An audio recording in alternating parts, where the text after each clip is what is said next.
संविधान को किस तरह से बचाया जाए, इनसे जानकारी जुटाने की कोशिश करते हैं और जानने की कोशिश करते हैं कि आखिर संविधान बचाना इस दौर में क्यों जरूरी है। स्वागत है सर सबसे पहले। बहुत बहुत शुक्रिया। सर आप लोग संविधान बचाने की कवायद कर रहे हैं, बातचीत कर रहे हैं, क्यों लग रहा है कि संविधान बचाना जरूरी है और संविधान को खतरा किस लोगों से है? नहीं, संविधान तो इसको बचाना सबकी जिम्मेदारी है और देश संविधान से ही चलेगा। देश को चलाने के लिए संविधान ज़रूरी है और जब भी लगता है कि कोई भी सिस्टम संविधान के खिलाफ जा रहा है, संविधान क्या कहता है? संविधान कहता है कि भाईचारा होना चाहिए, न्याय, बंधुत्व और समता।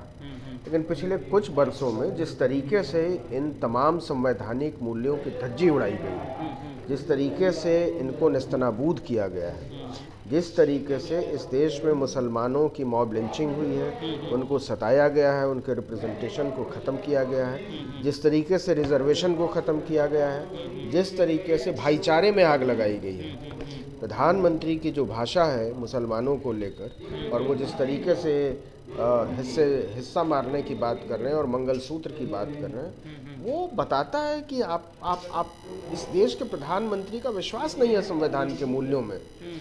तो इसलिए ज़रूरी है कि हर एक सचेत नागरिक संविधान को बचाने के लिए काम करे, उन मूल्यों को बचाने के लिए काम करें जिसकी वजह से इस देश में भाईचारा, न्याय, समता और बंधुत्व का सिद्धांत बचा हुआ है। जिस प्रधानमंत्री पर एलिगेशन लगता है कि ये संविधान को ख़त्म करने के लिए बात कर रहे हैं, वहीं प्रधानमंत्री संविधान के आगे नतमस्तक हो जाते हैं। हाँ, तो ये इस देश के लोकतंत्र की ताकत है। लोगों ने मजबूर किया कि आपको संविधान को सिर्फ माथे से नहीं लगाना पड़ेगा, माथे से लगाते हुए फ़ोटो भी खिंचवानी पड़ेगी और फ़ोटो खिंचवा के अखबारों में भी छपवाना पड़ेगा। तो प्रधानमंत्री की जो पूरी पोस्चरिंग है अपने आप को संविधानवादी साबित करने की, लेकिन ये नाटक लोग समझते हैं। आपने उन लोगों को तो सज़ा नहीं दी जो कहते हैं कि संविधान बदल जाएगा, हमको 400 इसलिए चाहिए कि संविधान को हमको बदलना है, उसमें तब्दीली की ज़रूरत है। जब तक आप ऐसे लोगों को दंडित नहीं करेंगे, तब तक फ़ोटो खिंचवाने से संविधान को माथे से लगा के कोई भरोसा करने वाला नहीं है। इसमें दो कॉन्ट्रडिक्शन चल रहा है सर कि एक बात ये हो रही है कि प्रधानमंत्री नाटक कर रहे हैं और दूसरी कवायद ये हो रहा है कि सरकार मजबूर हो गए है, जो मानवर कांसीराम साहब से कहते थे। नईन कुमार इस प्रकार की बातों को नहीं, हुआ क्या है कि ऐसी संविधान की ऐसी अवहेलना इससे पहले कभी नहीं हुई। किसी की भी इतनी हिम्मत नहीं होती थी कि वो सीधे सीधे संविधान बदलने की बात करने लगे। पिछले 5-7 सालों में जिस तरीके से हिंदू राष्ट्र का नारा उछाला गया है, वो डरावना है और वो डरावना केवल मुसलमानों के लिए नहीं है, वो डरावना हिंदुओं के लिए भी है। क्योंकि ऐसा नहीं है कि ये जो मुसलमानों का हक मार के या उनको किनारे करके उनके रिप्रेजेंटेशन को ख़त्म करके उसके बाद क्या होगा? उसके बाद आदिवासियों की ज़मीन छीनी जाएगी, उसके बाद दलितों को बेदखल किया जाएगा उनके अधिकारों से, उसके बाद पिछड़ों का हक मारा जाएगा। तो ये जो पूरी मनुस्मृति की व्यवस्था है, मुसलमान उसका एक बहुत छोटा सा हिस्सा है। वहाँ से बात शुरू हुई है।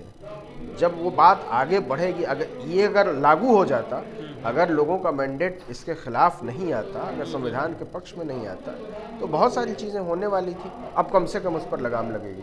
कांग्रेस बड़े विपक्ष के रूप में उभरा हो, तो कांग्रेस को ये मान लिया जाए कि वो संविधान के पक्ष में काम करेंगे? ये किसी संविधान बचाना किसी पार्टी की जिम्मेदारी नहीं है भाई। संविधान पर चलना इस देश के हर नागरिक की जिम्मेदारी है, हर पॉलिटिकल पार्टी की जिम्मेदारी है, हर एक स्टेक होल्डर की जिम्मेदारी है। तो ये कांग्रेस का कोई ठेका नहीं है और ये हम क्यों नहीं बचाएंगे, ये आप क्यों नहीं बचाएंगे, ये बाकी के लोग क्यों नहीं बचाएंगे? तो इसलिए ज़रूरी है कि जो भी सिस्टम में रहे, पॉलिटिकल सिस्टम, उसको ये बात हमेशा याद रखनी चाहिए। और ये तो बड़ा खूबसूरत बात है ना कि इस पहली दफ़ा भारत के चुनाव में संविधान की प्रति लहरानी पड़ी, लोगों को बताना पड़ा कि हम इसको बचाने के लिए काम कर रहे हैं। तो ये खूबसूरत बात है, इसका स्वागत होना चाहिए। हाँ, सामाजिक न्याय पर चुनाव का जाना ही अपने आप में बहुत संतोषजनक है।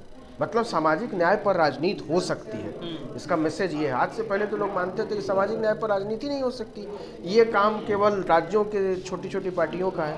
लेकिन नेशनल लेवल पर जिसकी जितनी संख्या भारी उसकी उतनी हिस्सेदारी का अगर नारा उछला है, तो इसका मतलब ये है कि इस देश के नागरिकों की सहभागिता पॉलिटिकल सिस्टम में न केवल बहुत रिफाइन हुई है बल्कि उसकी भागीदारी भी मजबूत हुई है। एज ए सीनियर जर्नलिस्ट नवीन कुमार, बिहार में और उत्तर प्रदेश में जिस प्रकार से सीटें आई है, बिहार में खासकर कम बहुजन की सीट आई है, इसको किस प्रकार से देख रहे हैं? नहीं है कि लोकतंत्र किसी सरकार से सीटों से बहुत बड़ी चीज़ है ना। चुनाव लोकतंत्र का बहुत छोटा हिस्सा है। हाँ। अब जैसे अरुंधति रॉय को गिरफ्तार करने की तैयारी हो रही है, तो आप अरुंधति रॉय क्योंकि वो चुनाव नहीं लड़ती है इसलिए वो पॉलिटिकल सिस्टम का हिस्सा नहीं है, ये मानना। हर मानवाधिकार कार्यकर्ता, छात्र भी लोकतंत्र का हिस्सा है, किसान लोकतंत्र का हिस्सा है। हर एक आदमी जो बोल सकता है और जो समझ सकता है वो इस लोकतंत्र का पार्ट है। चुनाव उसका बहुत, हम लोग अक्सर ये भूल करते हैं कि लोकतंत्र का मतलब इलेक्शन होता है। इलेक्शन उसका एक पार्ट है और बहुत छोटा पार्ट है। अगर पूरे सत्ता की राजनीति को हम समझें तो इसको प्रो पीपल, जनोन्मुखी वही बनाएगा जो लोग नागरिकता के बोध के साथ चलते हैं। तो ये चुनाव नागरिकता के बोध का चुनाव था और लोगों ने बढ़ चढ़कर हिस्सा लिया। उत्तर प्रदेश की राजनीति में बहन कुमारी मायावती को आज के दौर में कहाँ देख रहे हैं? ये सवाल तो एक सीट भी नहीं है। ये सवाल हमारी तरह के लोगों से नहीं है, ये सवाल तो बहन मायावती जी से है कि आप अपने आप को कहाँ देख रहे हैं। आप कहीं और इससे पहले का सवाल ये है कि आप अपने आप को कहीं देखना चाहती भी हैं कि नहीं।